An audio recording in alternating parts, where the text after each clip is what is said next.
네. 안녕하세요. 네, 만나서 반갑습니다. 저는 이제 코로나 시기에 이렇게 참석하시는 분이 많이 없을 때 몇 번 이렇게 이 자리에서 복음을 이렇게 나눈 적이 있었는데, 그때에 비해서 또 많이 이렇게 자리에 있으시니까 더 긴장이 되고 좀 그런 자리인 것 같습니다. 하지만 이렇게 매주마다 이렇게 형제님들을 통해서 이렇게 들려지는 게 하나님의 말씀, 하나님의 이제 복음이지 않습니까? 그래서 저도 오늘 이 자리에 물론 한 사람으로서 또 계시는 분보다 좀 연소한 사람으로서 이 자리에 서 있지만 또 하나님의 말씀에 귀 기울이는 그런 마음으로 또 말씀을 들어주시면 감사를 드립니다.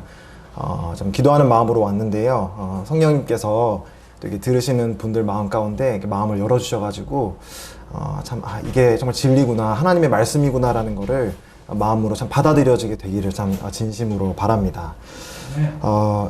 이제 최근에 이제 있었던 일을 좀 이렇게 생각하면서 말씀을 좀 시작하고자 합니다. 그 8월 15일 하면은 이제 우리에게 어떻게 보면 너무나 친숙하고 또 이렇게 매해마다 우리가 이렇게 기념하는 그런 이제 절 기념하는 그런 날인데요.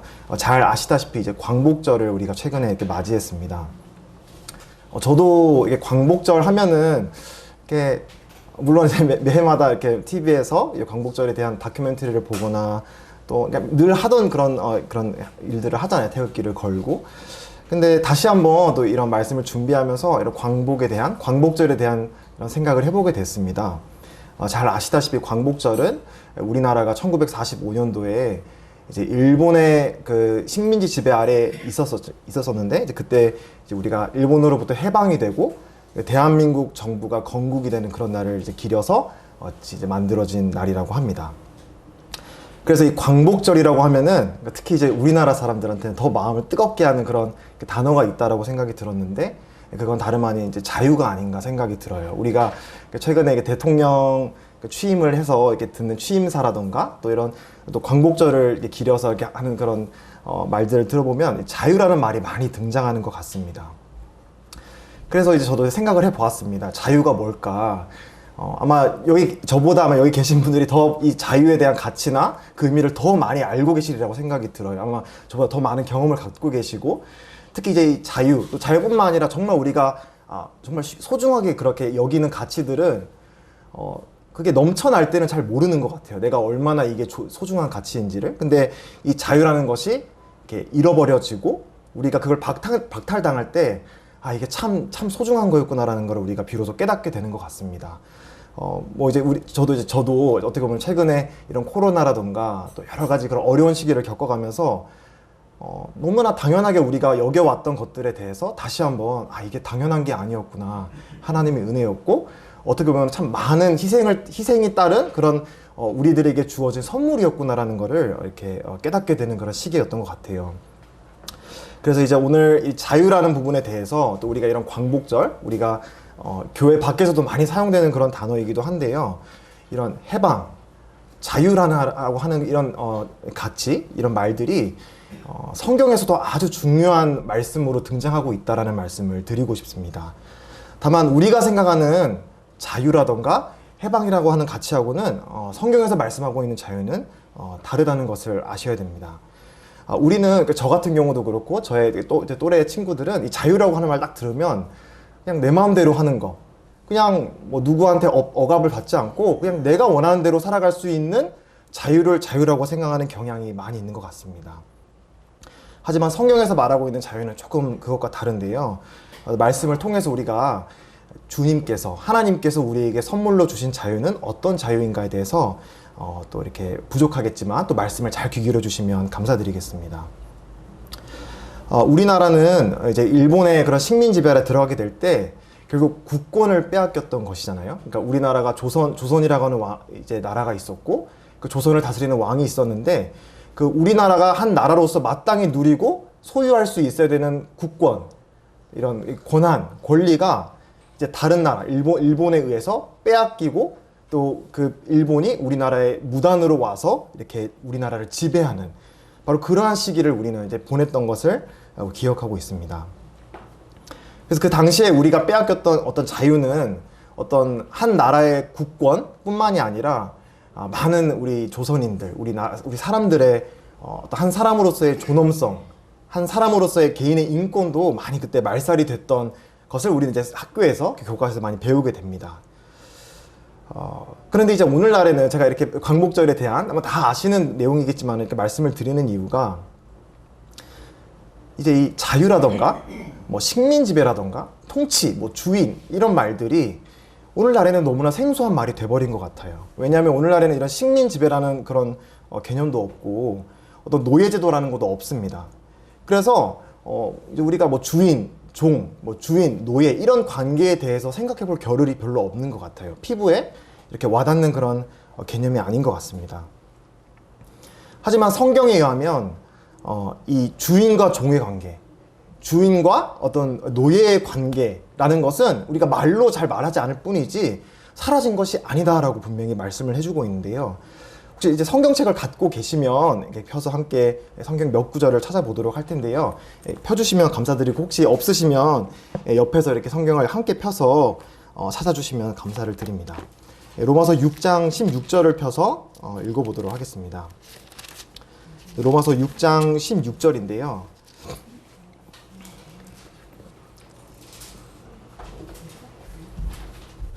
네, 읽도록 하겠습니다. 너희 자신을 찾으셨으면 펴주시면 감사하고 로마서 6장 16절입니다.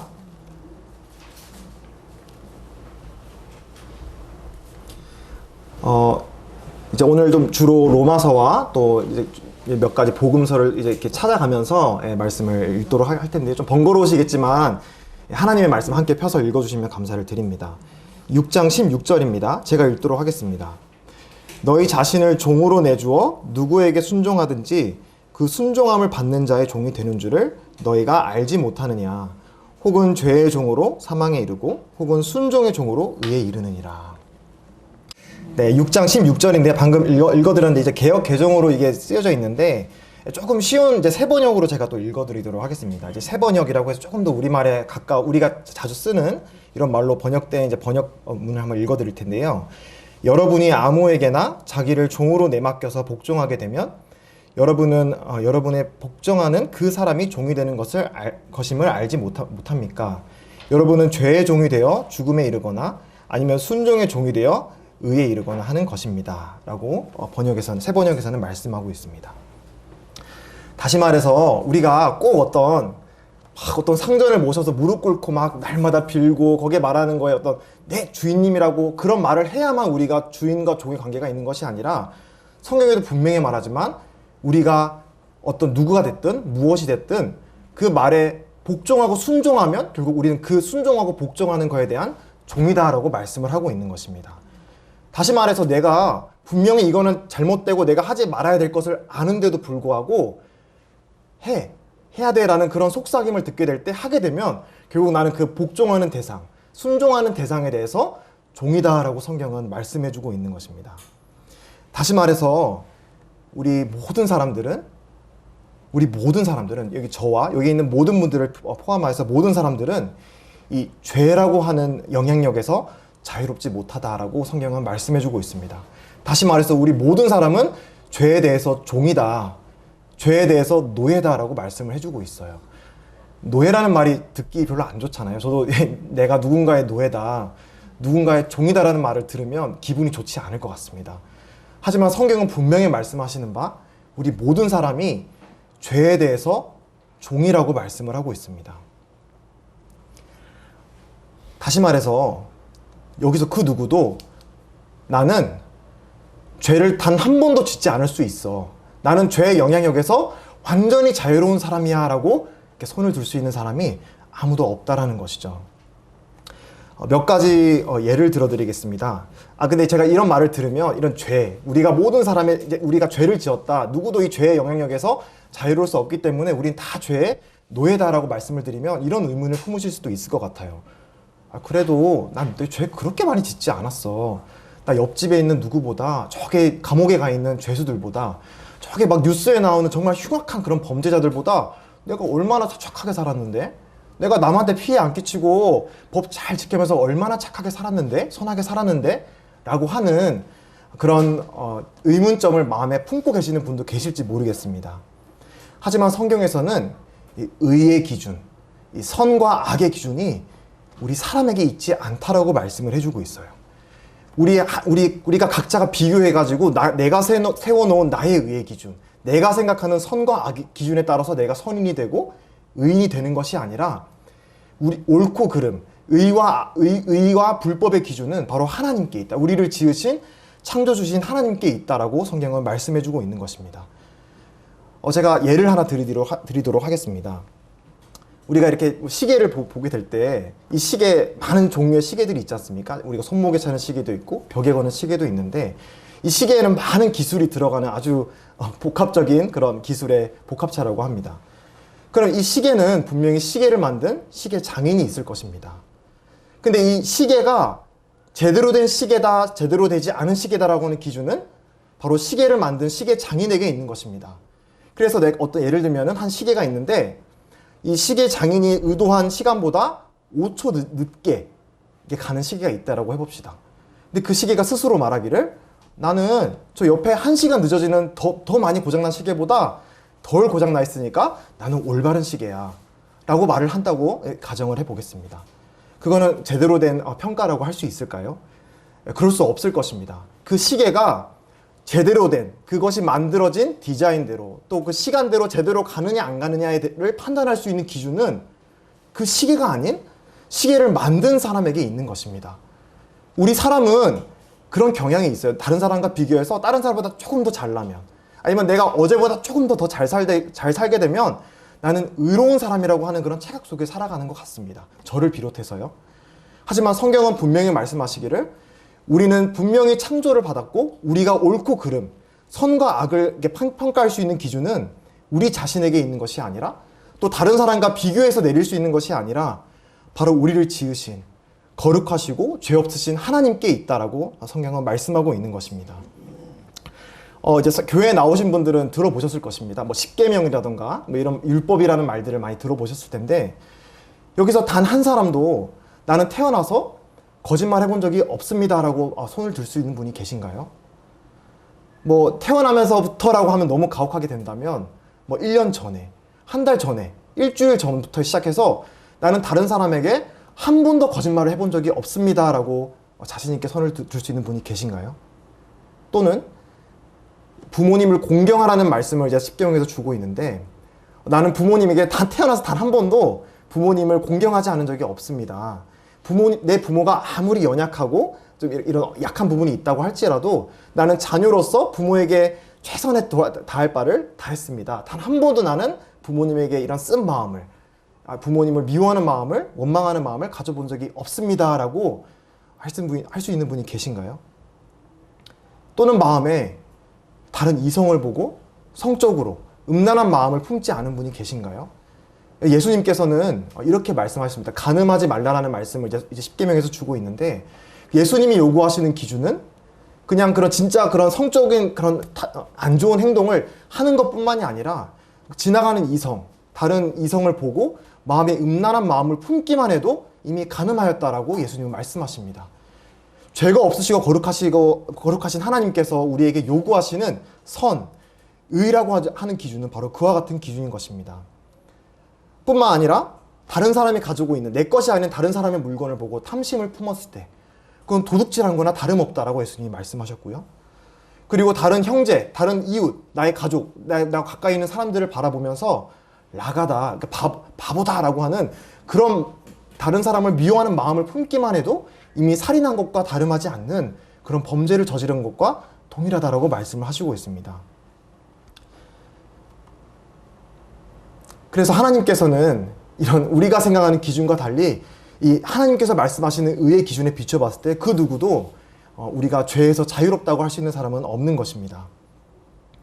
또 어떤 분들은 이렇게 질문하실 수도 있을 것 같습니다. 아마 많은 또 다른 종교나 사람들이 이렇게 마음을 갖기도 하는데요. 내가 나쁜 짓 한 거 인정한다. 근데 그 나쁜 짓 한 거 열심히 다른 덕을 쌓아서 내가 나쁜 행동을 한 거에 대해서는 상쇄를 잘 시키고 살아가면 되지 않느냐 라고 가르치는 그런 종교도 있고 또 그런 사람들도 있습니다. 하지만 성경은 그렇게 말씀하고 있지 않습니다. 아마 우리가 상식적으로 생각해도 그와 같은 사고는 이성적인 합리적인 사고가 아닙니다. 예를 들어서 어떤 사람이 음주운전을 하다가 이제 붙잡혔다고 가정을 해보겠습니다. 음주운전을 한 사람이 이제 재판관 앞에 서서 이제 재판을 받는데 그 사람이 이렇게 말을 하는 거예요. 재판관님, 저 음주운전한 거는 제가 인정하는데요. 제가 음주운전한 것 대신에 열심히 다른 이웃 돕고 살았어요. 적선도 열심히 했고요. 이웃집에 있는 불쌍한 사람들 이렇게 어려움에 처해 있을 때 제가 열심히 도와줬어요. 그러니까 내가 이 음주운전한 거 죄에 대한 거 없게 해주세요라고 만약에 재판관한테 말을 한다라고 했을 때 그거는 합리적인 올바른 타당한 그런 주장일까요? 우리는 그렇게 보지 않죠.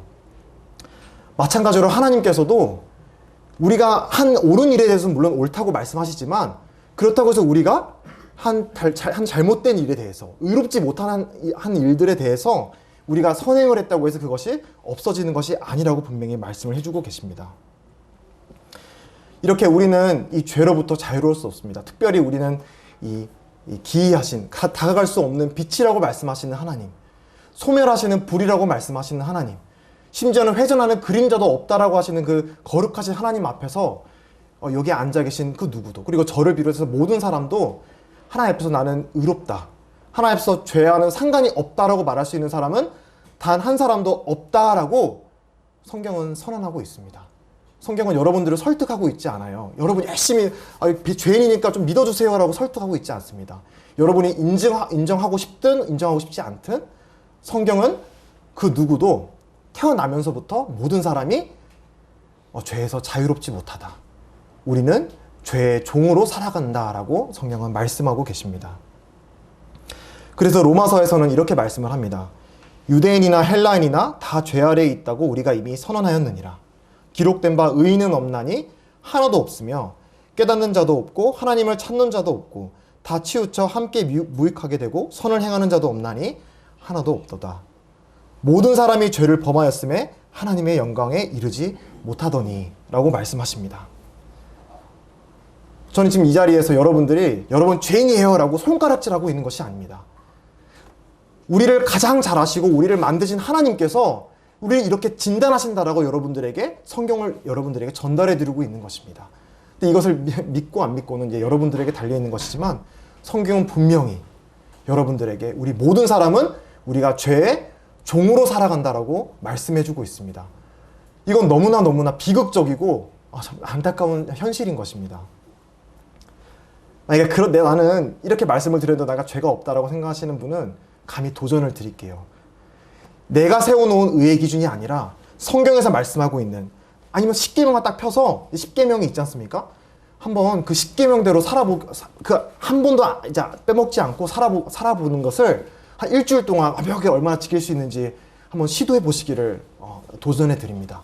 과연 내 안에 하나님이 말씀하시는 의로운 삶을 살아갈 수 있는 능력이 나에게 있는지, 지금 내가 여러분들에게 이렇게 판단하는 것이 아니라 한번 스스로 한번 점검해 보시고 내가 과연 내 안에 이 죄라는 것을 뿌리칠 수 있는, 내가 양심이 거슬리는 일을 하지 않아야겠다라고 하는 걸 내가 과연 그렇게 뿌리칠 수 있는 능력이 나에게 있는지 한번 양심의 손을 얹고 스스로 점검해 보시고 시험해 보시는 그런 시간을 한 번쯤은 가져보시기를 꼭 간구드립니다.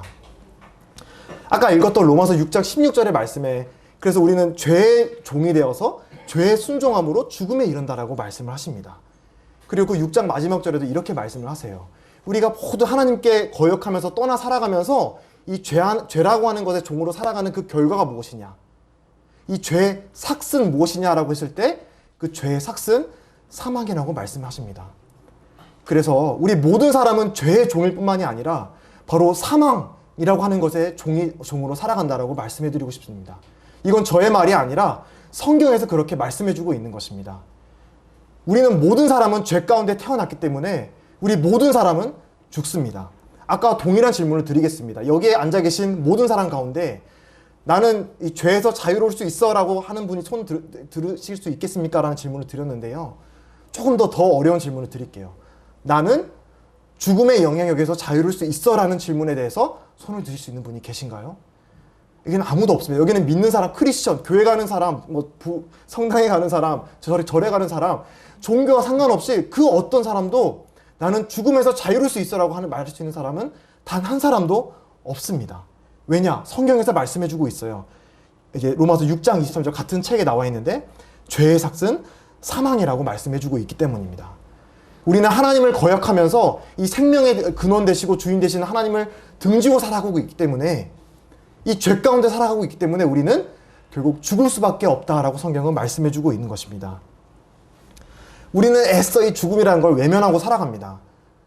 저는 이제 나이가 34살입니다. 여기 계신 분보다 되게 연소하고 아유 젊네라고 생각할지 모르겠는데, 또 20대에 비해서 이렇게 30대가 되니까 또 몸에 뭔가 20대에는 없었던 그런 막 신호들이, 이렇게 건강 신호들이 오면서 와, 내가 계속 살 수 있는 건 아닐 수도 있겠다라는 마음이 더더더 커지는 것 같아요. 그리고 많지는 않지만 제 나이 또래에 있는 그런 친구들이 불의한, 원하지 않는 사고나 또 이런 질병으로 세상을 떠나는 일들을 이제 조금씩 겪어가고 있습니다.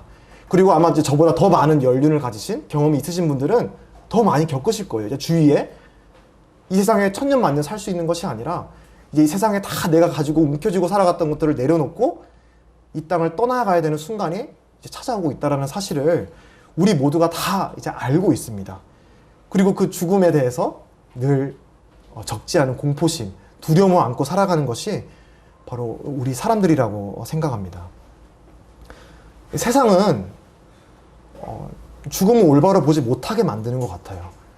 마치 우리가 계속 살아갈 수 있는 사람인 것처럼. 그리고 또 어떤 곳에서 보면은 마치 죽음이 아름다운 것인 것처럼, 우리가 삶의 일부로 포용하고 이제 우리의 친구처럼 아름다운 것이다 죽음이, 이렇게 우리에게 속삭이는 그런 문화가 있는 것 같은데요. 아닙니다. 죽음은 우리의 원수된 것이고 하나님은 우리를 처음에 지으셨을 때 의도하신 것이 아니었습니다. 근데 우리가 하나님을 거역하고 생명의 근원이신 하나님을 등져 떠났기 때문에 우리에게 찾아온 너무나 끔찍한 결과라는 것을 성경은 말씀해주고 있어요. 우리가 사랑하는 사람이 죽었을 때 야, 그래, 사람의 죽음의 일부니까 참 잘 됐다라는 마음이 자연스럽게 드십니까? 너무 마음이 아프지 않습니까? 내가 사랑하는 사람이 또 내가 죽게 되었을 때 무섭잖아요. 무섭습니다.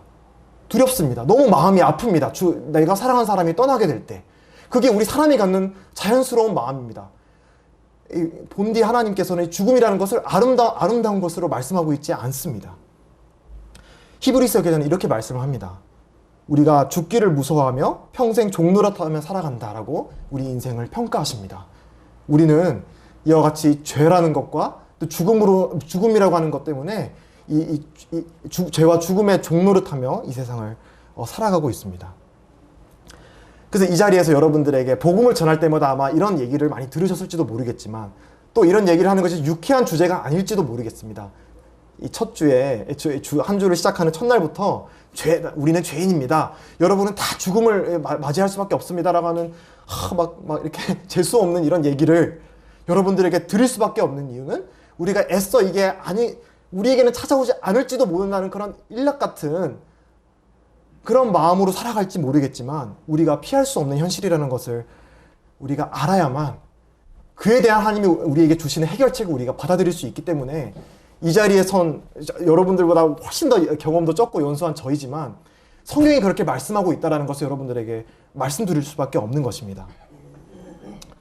그래서 우리는 이 자유라고 하는 주제를 화두에 처음에 드렸는데, 우리는 그런 착각 속에 살아가는 것 같아요.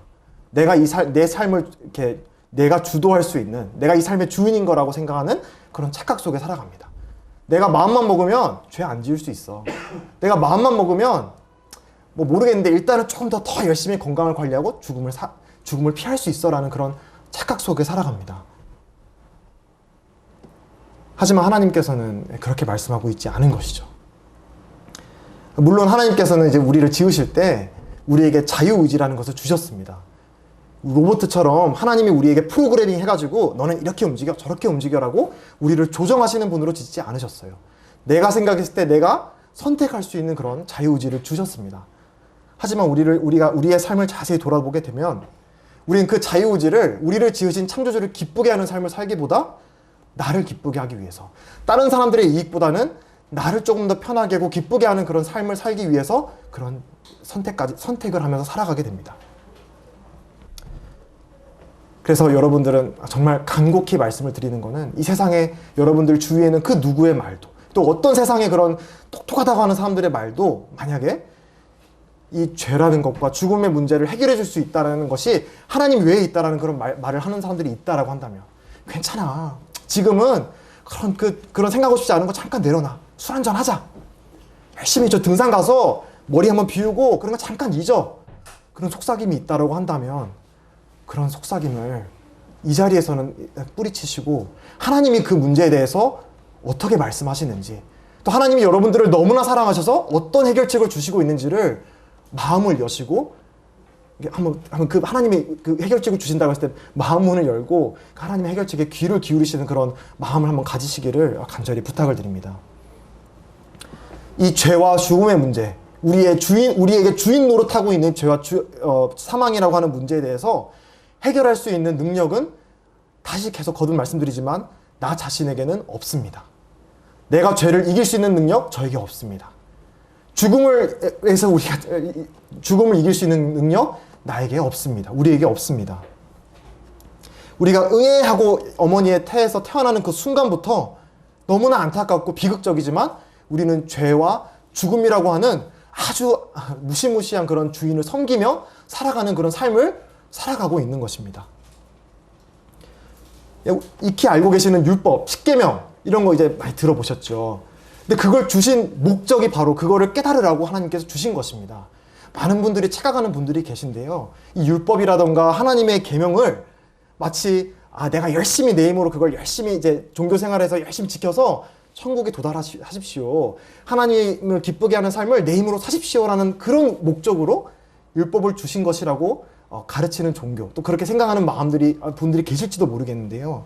성경은 분명히 말씀하시기를 하나님이 이 율법을 주신 이유는 하나님이 말씀하시는 의의 기준은 이런 것인데 이 하나님이 말씀하시는 의의 기준, 도덕의 기준, 선의 기준을 나의 힘으로 행할 수 있는 능력이 나에게는 없구나라는 것을 깨우치게 하기 위해서 율법을 주셨다라고 성경은 말씀해주고 있습니다. 그래서 성경은 나는 할 수 없구나. 열심히 살아봤는데 열심히 율법 지키려고도 해보고 나름대로 열심히 내가 양심적으로 살아보려고 노력했는데 내 힘으로 되지 않구나. 이 죄 문제 내 힘으로 해결할 수 없구나. 죽음? 좀 젊었을 때, 건강할 때 죽음에 대해서 문제 생각 안 했었는데 점점 죽음의 어두운 그림자가 내 문턱에 들이오게 될 때 이거 피할 수 없겠는데? 지금은 잠깐 더 살 수 있을지 모르겠지만 언젠가는 나도 이 세상을 떠날 텐데 그럼 난 죽은 뒤의 삶에 대해서 나는 준비가 되어 있는가? 이 죽음 뒤에 있는 내용은 내가 알지를 못하는데 이 죽음을 이길 수 있는 능력이 나에게는 없는데 이 죄와 죽음에 대한 문제에 대해서 내가 무능하다라는 것을 깨닫고 나는 할 수 없으니 할 수 있는 분에게 돌아서서 도와주세요라고 말하는 것이 성경에서는 회개라고 말씀을 합니다. 다른 것이 회개가 아니라 내가 할 수 없는 걸 깨닫고 나를 도울 수 있는 분에게 마음을 돌이켜서 도와달라고 구하는 것, 그거를 성경에서는 회개라고 말씀을 합니다. 그래서 이 시간에 또 집에 가셔서 곰곰이 생각해 보시면서 과연 내가 이 죄와 죽음의 문제에 대해서 해결할 능력이 없다라면 하나님께 돌이키셔서 하나님께 도움을 구하시기를 간절히 구합니다. 하나님 도와주세요. 하나님 살려주세요. 이 문제를 저는 해결할 능력이 없습니다. 저를 구원해 주십시오, 하나님. 이렇게 하나님께 겸손한 마음으로 나아가시기를 바랍니다. 이런 죄와 죽음이라고 하는 문제에 대해서 성경은, 그리고 기독교가 내리고 있는 해결책은 다른 모든 감히 말씀드리건대 종교와는 완전히 구별된 해결책을 주고 있습니다. 그거는 바로 요한복음 3장 16절에서 말씀해주고 있는 해결책인데요.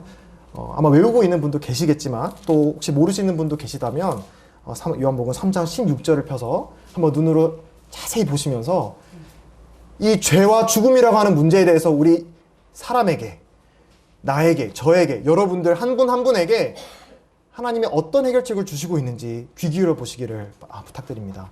요한복음 3장 16절에서는 이렇게 말씀을 하고 있습니다. 하나님이 세상을 이처럼 사랑하사 독생자를 주셨으니 이는 그를 믿는 자마다 멸망하지 않고 영생을 얻게 하려 하심이라. 복음이, 성경이 여러분들에게 이렇게 누누이 여러분들은 죄 가운데 있습니다. 여러분은 죄의 종으로 살아가고 있습니다.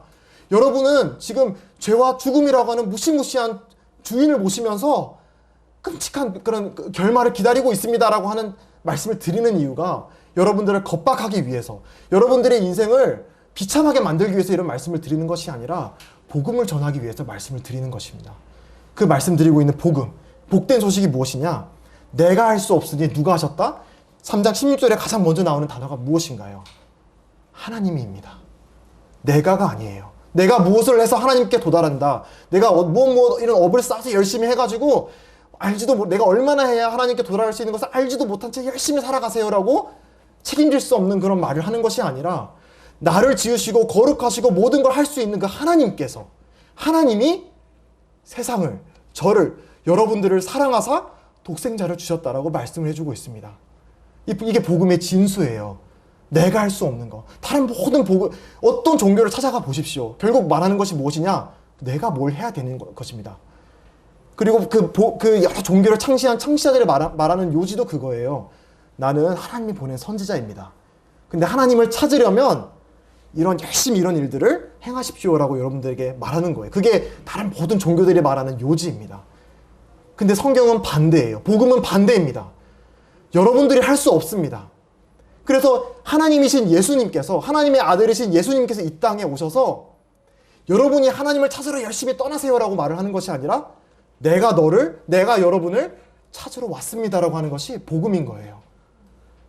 여러분, 하나님께서 우리를 찾고 계십니다. 하나님이 찾으세요. 우리를 하나님이 찾지 않더라도 하나님이 우리를 너무나 사랑하셨기 때문에 그분이 가장 사랑하시는 독생자인 예수님을 이 땅에 보내셔서, 내가 뭔가 의로운 행위를 행하는 것이 아니라 하나님이 나를 사랑해서 그분의 아들을 아낌없이 나에게 주셨구나라는 걸 마음으로 믿기만 해도 이 영생이라고 하는, 이 죄와 죽음의 문제를 해결할 수 있는, 하나님과 영원히 함께 할 수 있는 이 선물을 우리에게 거저 주신다라고 말씀하고 있어요. 그게 바로 하나님이 말씀하시는, 성경이 우리에게 제시하고 있는 해결책입니다. 제가 처음 이 말씀을 시작하면서 광복절이라고 하는 말씀으로 시작을 했습니다. 광복절. 근데 제가 두 가지를 말씀을 드렸어요. 광복절이 우리에게 너무나 가치 있고 소중한 이유는, 그때 우리나라를 너무나 조선을 못 살게 굴었던, 우리나라 사람들을 못 살게 굴었던 일본으로부터 자유로워졌기 때문만이 아니라, 두 번째를 기억하실지 모르겠지만 대한민국이라고 하는 나라가 건국이 되었기 때문에 그 광복절이라는 날이 굉장히 뜻깊은 것입니다. 우리가 오늘날 많은 세상을 보게 되면 이 국가, 이민자들을 보게 되는데, 그 이민자들의 삶은 너무나 비참하고 어려운 삶을 겪게 있습니다. 왜냐? 그들을 지켜주고 그들을 보호해줄 수 있는 나라가 없기 때문에 그런 참 서름을 가지고 살아가는 그런 나라들을 보게 됩니다. 마찬가지로 우리나라도 일본의 이제 그런 일제강점이라고 하는, 우리를 탄압하고 이제 우리를 못 살게 굴었던 그런 다른 나라의 통치에서 자유로워진 것만 해서 끝나게 됐다면, 그것이 우리나라를 부유하게 하고 번영하게 할 수 없었을 것입니다. 대한민국이라고 하는, 우리를 지켜주고 새로운 어떤 통치 질서에 따라서 우리나라에게 자유롭게 하고, 우리가 어떤 이제 지금 우리나라 남한에서 이제 살아가고 있는 많은 누리는 것들이 있지 않습니까? 이거를 보장해주는 대한민국이라고 하는 나라가 건국이 되었기 때문에, 그리고 그 건국된 나라 안에 우리가 속하여졌기 때문에 우리는 대한민국 사람이라는 것을 자랑스럽게 여기면서 그 자유를 이제 누리면서 살아갈 수 있는 것입니다. 이 자유로워진다는 거는 아무 곳에서 속하지 않은 그냥 떠돌아다니는 사람이 되는 것이 아니에요.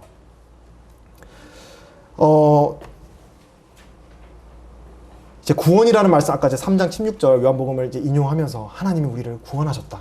이 죄로부터, 영원한 멸망으로부터 우리를 구원하시기 위해서 하나님의 아들을 보내셨다라는 말씀을 드렸는데, 이제 구원이라는 말이 와닿지 않으시는 분이 계실지도 모르겠습니다. 우리가 구원이라는 이런 말을 일상생활에서 많이 쓰지 않으니까요. 근데 이제 최근에 있었던 한 일을 여러분들에게 소개해드리고 싶습니다. 이거 바로 오늘 여기 서울에 있었던 일이에요.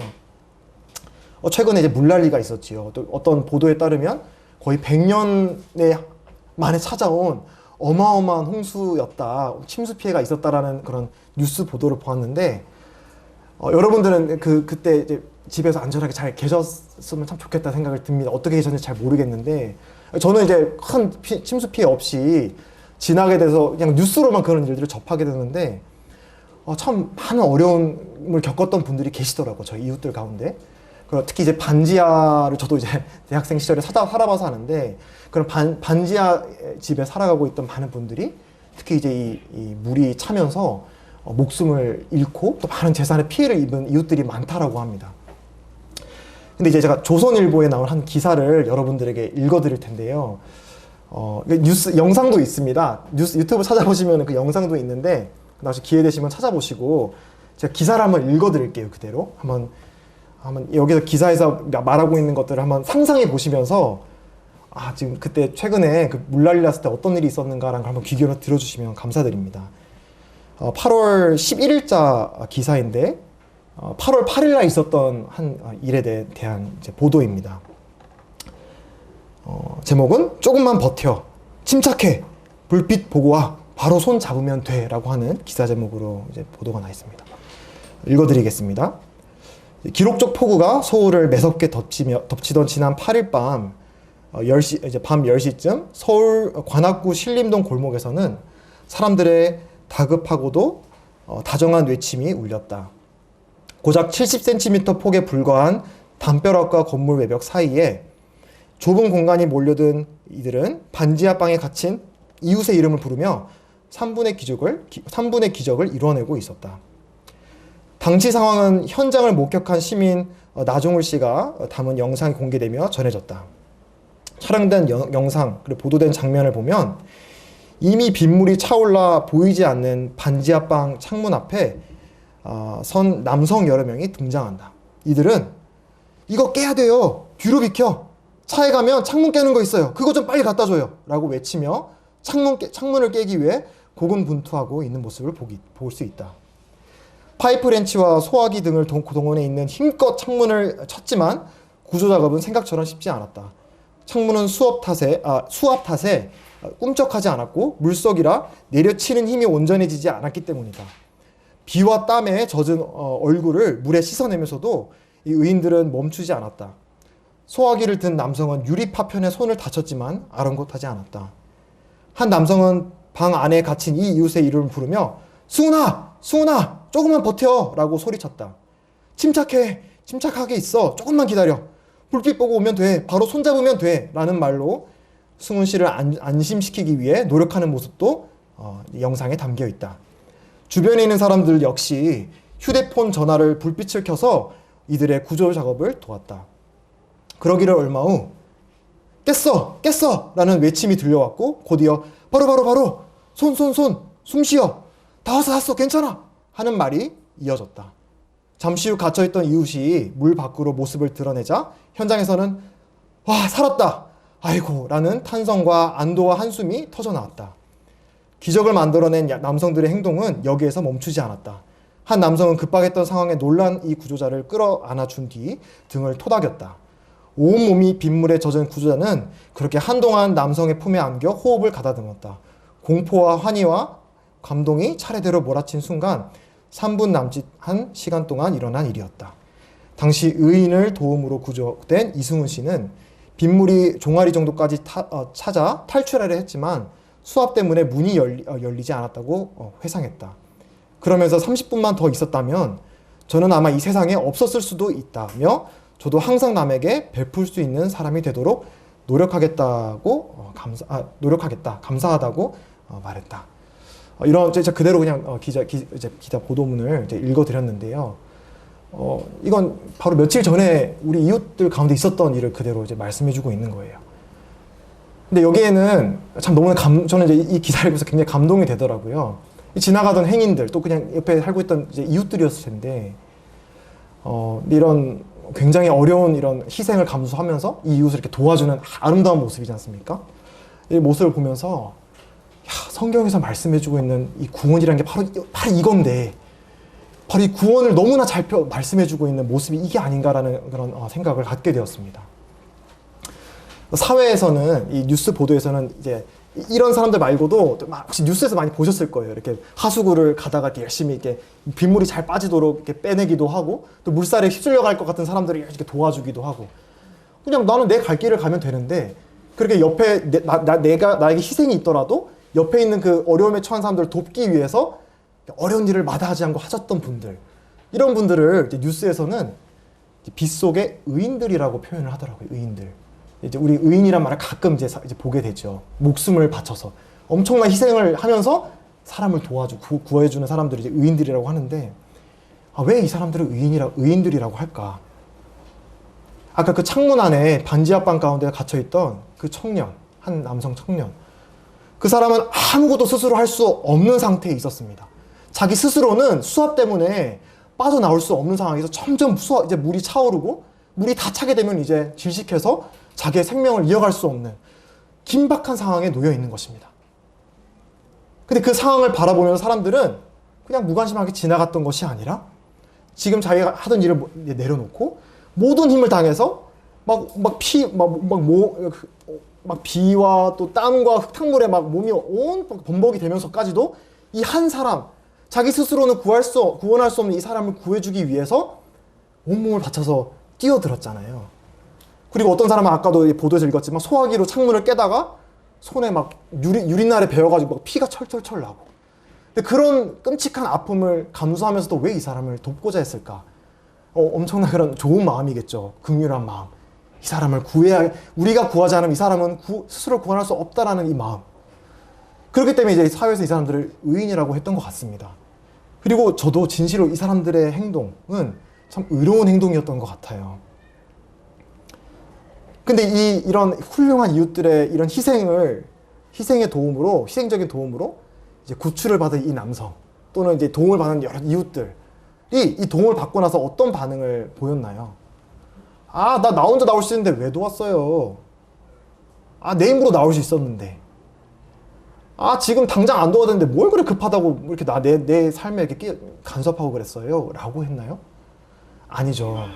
참 얼마나 감사한 마음을 가졌을까요?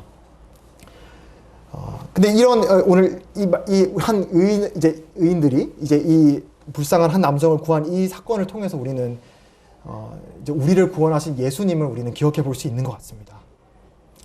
하나님께서는 복음서에서 이렇게 말씀합니다. 우리가 이 죄와 사망의 종노릇하며 살아가는 그때에 하나님의 한 의가 나타났다고 말씀하십니다. 아까 의인이라고 말씀을 드렸죠. 많은 의인들. 근데 하나님께서도 우리 스스로 죄와 죽음의 문제에 대해서 해결할 수 있는 우리들에게 하나님이 해결하시기 위해서 한 의를 보내셨다라고 말씀을 하십니다. 좀 많은 구절을 찾아서 제가 양해 말씀을 드리겠습니다. 로마서 3장 말씀을 펴주시면 감사드려요. 또 하나님께서 제 말씀이 아니라, 저의 말이 아니라 하나님이 어떻게 말씀하신지를 꼭 한번 봐주시기를 바라는 마음으로 이렇게 찾는 거니까 좀 번거로우시더라도 이렇게 찾아주시고 읽어주시면 감사를 드립니다. 3장 20절부터 26절 말씀입니다. 다 읽지는 않겠고요. 좀 읽다가 제가 몇 가지 여기서 말씀하고 있는 것들을 나누겠는데요. 로마서 3장 20절에서부터 읽도록 하겠습니다.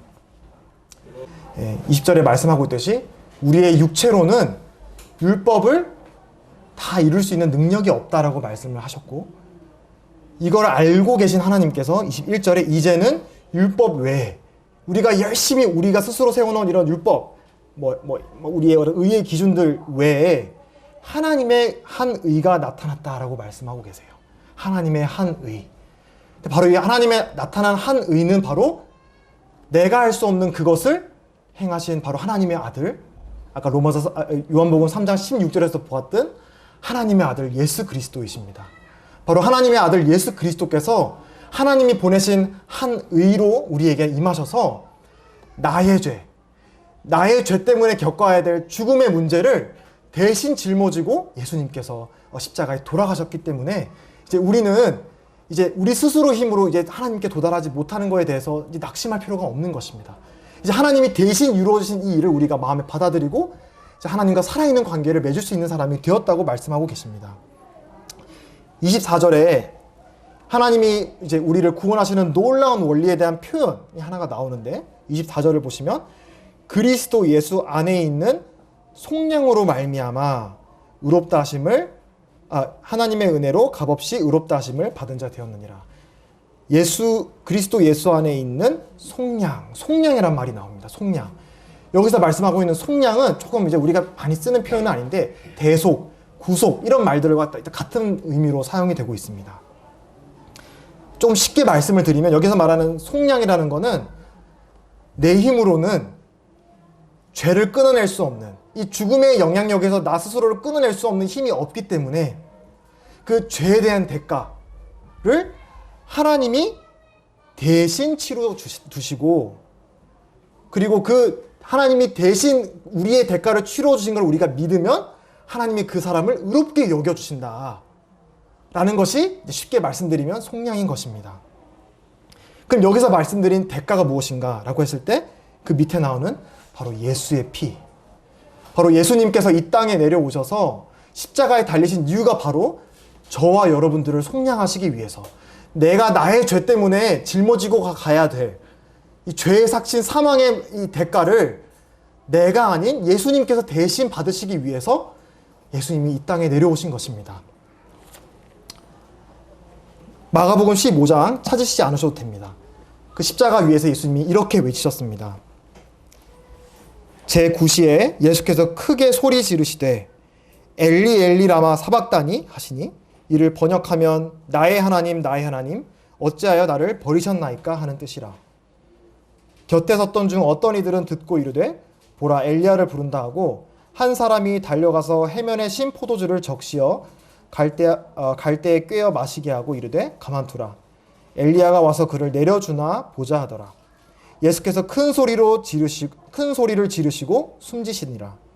이에 성소 휘장이 위로부터 아래까지 찢어져 둘이 되니라. 예수를 향하여 섰던 백부장이 그렇게 숨지심을 보고 이르되 이 사람은 진실로 하나님의 아들이었도다 하더라. 하나님의 아들이신, 죄가 없으신 예수님께서 십자가에 달리셔서 외치셨던 고통스러운 그런 혓바닥이 바짝바짝 말라가는 와중에도 외치셨던 그 한마디가 여기 기록이 되어 있는데, 엘리 엘리 라박 사박다니, 아람어로 하나님, 나의 하나님 나를 어찌하여 버리셨나이까 라는 부르짖음이었습니다. 우리 사람들은 하나님을 거역하고 살아갑니다. 하나님이 우리의 창조주 되시고 우리의 디자이너가 되셔서 우리를 지은 하나님, 창조주의 하나님을 기쁘게 해야 되는 의무가 있습니다. 근데 우리는 그렇게 살지 않지요. 하나님을 생각하고 안 살 때가 훨씬 많아요. 근데 그런 거역하는 삶의 대가를 예수님이 대신 치러 주신 것이에요. 하나님의 아들 되시는, 혹시 자녀가 있는 분들이 또 계실지 모르겠는데, 아버지, 어머니가 그 자녀와 끊어지는 고통이 어떤지를 아마 누구보다 잘 아실 것 같습니다. 내가 사랑하는 아들과 내가 사랑하는 딸과 그 관계가 끊어지는 그 고통은 엄청날 것 같아요. 근데 하나님께서는 그분의 사랑하시는 독생자와 끊어지시는, 영원 전부터 단 한 번도 끊어져 본 적이 없는 가장 가까운 교제 가운데 있었던 그 하나님의 아들을 십자가 위에서 내어 버리셨습니다. 왜? 버림받은 우리를 그분께로 돌이키시기 위해서. 그리고 그 예수님께서 돌아가시고 나서 일어난 놀라운 장면이 성소 휘장이 위에서부터 아래로 찢어졌다라고 말씀해주고 있습니다. 이 성소 휘장이 무엇이냐? 옛날 구약 시대에는 이제 이스라엘 사람들이 하나님께 예배드리러 나아갈 때 이 거룩하신 하나님과 그리고 이스라엘 백성, 사람들 사이에 아주 두꺼운 이제 커튼으로 막혀져 있었습니다. 근데 그 커튼이 상징하는 거는 하나님은 너무 거룩하시고 조금의 죄도 용납할 수 없는 분이기 때문에 하나님이 정하신 정말 그 정해진 날에 정해진 방식으로 정해진 사람이 아니면은 하나님 앞에 나올 수 없는 큰 벽이 있다라는 것을 그 휘장이 상징하는 바였습니다. 근데 예수님께서 십자가 달려 죽으셨을 때 그 휘장이 위에서 아래로 찢어졌다라고 말씀을 해주고 있어요. 이제 거룩하신 하나님 앞에 우리 사람들이 나아갈 수 있는 길이 활짝 열렸다라는 것을 의미하는 것입니다. 아래에서 위로 찢어졌나요? 아니지요. 여기 아까 보셨듯이 위에서 아래로 찢어졌습니다. 내가 하나님께 의로운 행동을 해서 하나님께 도달하는 것일까요? 아니라고 말씀드렸죠. 하나님이 하신 것입니다. 하나님이 우리를 세상을 이처럼 사랑하사 독생자를 주셨고 이 십자가에 돌아가게 하셔서 이제 우리가 하나님께 나올 수 있는 길을 하나님이 여신 것입니다. 이제 마지막으로 한 구절만 찾겠습니다. 진짜 죄송합니다. 히브리서 10장 말씀인데요. 이것만 찾고 이제 찾지 않도록 하겠습니다. 히브리서 10장 말씀인데요. 이제 이 성소가 찢어지는 사건에 대한 또 하나의 또 이제 설명을 이제 10장에서 말씀을 해주고 있는데 19절과 20절 말씀입니다. 히브리서 10장 19절과 20절 말씀인데 아까 읽어주셨던 강예령님 한 번 더 읽어주실 수 있을까요? 네, 큰 소리로 그 히브리서 한번 읽어주시기를 부탁드리겠습니다. 히브리서 10장 19절과 20절입니다. 네, 히브리서 10장 19절 20절. 그러므로 형제들아 우리가 예수의 성소의 공간을 얻었느니 그 뒤를 우리에 위하여 휘장되고 여러 돌실 새로운 새 휘장은 곧 그의 육체이라. 아멘. 이렇게 말씀하시듯이 이게 우리는 예수님의 피를 힘입어서 하나님이 우리의 죄에 대한 또 죽음에 대한 모든 대가를 그에 대한 형벌을 이제 우리가 아닌 아까 제가 끔찍한 우리가 살고 있는 그 비참한 우리의 현실을 말씀을 드렸는데 그 모든 거에 대한 대가를 그분의 가장 사랑하시는 죄 없으신 아들 예수 그리스도를 우리와 같은 사람의 몸을 입고 이 땅에 오게 하셔서 대신 치르게 하셨다라는 것을 말씀해 주고 있고 그 예수님의 피를 힘입어서 이제는 우리가 그 거룩하신 하나님의 성소에 들어갈 무엇을 얻었다고 말씀하시나요? 담력을 얻었다고 말씀하십니다. 담력. 하나님 앞에 이제 쭈뼛쭈뼛 나아갈 필요가 없는 거예요. 왜? 이제 하나님께 나아갈 수 있는 이유가 이제 나에게 있는 게 아니에요. 하나님이 마련하신 하나님의 아들의 피로 이제 모든 값이 치루어졌기 때문에 이제 난 하나님 앞에 이 예수님의 피를 하나님께 보이면서 하나님 감사합니다. 내가 할 수 없었는데 하나님이 나 대신 예수님을 이렇게 보내주셨네요. 예수님의 피가 있네요. 라고 담대한 마음으로 하나님께 나아감을 얻었다. 우리를 위하여 휘장 가운데로 열어놓으신 새로운 상길이요 휘장은 곧 그의 육체니라. 예수님께서 육체에 찢어지시고 휘장이 위에서 아래로 찢어지셔서 이제 우리가 살아있는 하나님, 거룩하신 하나님과 함께하고 관계 맺고 동행할 수 있는 놀라운 길이 열렸다라고 성경은 여러분들에게 전해주고 있습니다. 여러분, 내가 죄인이기 때문에 내가 아직 내 삶에 나도 지금 너무 내 인생도 나도 지금 처리 못한 일 너무 많아. 골치 아파. 이 복음? 교회? 지금 고민할 거 너무 많아. 일단은 내가 내 고민, 내가 해결 안 되는 거 너무 많으니까 일단 종교 생활은 조금 뒤에 밀어 놓을래라는 그런 생각을 혹시 갖고 계시는 분이 계시다면 그렇게 하지 말아 주시기를 바랍니다. 우리 주님은 이 땅에 계실 때 이렇게 말씀하셨어요. 나는 죄인을 부르러 왔지 의인을 부르러 온 것이 아니다. 하나님은 죄인을 부르러 오셨습니다. 의로운 사람을 부르러 오신 것이 아니라 죄인을 부르러 오셨습니다. 의사는 건강한 자에게는 필요가 없으나 병든 자에게는 필요가 있다라고 말씀하셨어요. 우리의 영혼의 의사가 되시고 우리의 생명의 근원 되신 하나님이 우리에게 이 영원한 생명을 주시기 위해서 이 땅에 오신 이유는 내가 잘나서 내가 뭔가 하나님께 받아들여질 수 있는 이유가 이만큼이라도 있어서 내려오신 게 아니라 내 힘으로는 그 어떤 힘으로도 하나님께 나올 수 없는 추악한 죄인이기 때문에 아무것도 할 수 없는 죄인이기 때문에 하나님이 이 땅에 예수님을 보내셨다라고 말씀을 하십니다. 아까 말씀드린 승훈 씨 빗물이 차올라서 이제 죽음이 문턱 앞까지 이제 내려와서 이제 어떻게 할 수 없는 급박한 상황 속에서 이제 밖에 있는 사람이 도와주지 않으면 이제 그 사람은 살 수 없는 그런 처해 있던 사람들의 모습, 그 청년의 모습을 떠올리십시오. 그런 사람의 모습을 떠올리면 뭔가 지금 당장 내가 병에 걸리고 지금 당장 내가 목숨의 위험이 들어오면 막 위기감이 들어요. 근데 그런 지금 당장의 몸에 어떤 생명의 위협이 없으면 뭔가 이런 영혼의 구원의 문제는 한창 뒤에 있는 일이라는 그런 안이한 마음이 저희 가운데 있는 것 같아요. 저도 물론 비롯하고요. 근데 지금 바로 오늘 예수님께서 여러분들이 뭐 준비해서 하나님께 나와야 되는 것이 아닙니다. 있는 모습 그대로, 죄인인 모습 그대로, 아무것도 없는 어린아이 같은 그 모습 그대로 하나님께 나오시면 하나님이 여러분들을 받으십니다. 주님이 그렇게 약속하셨어요.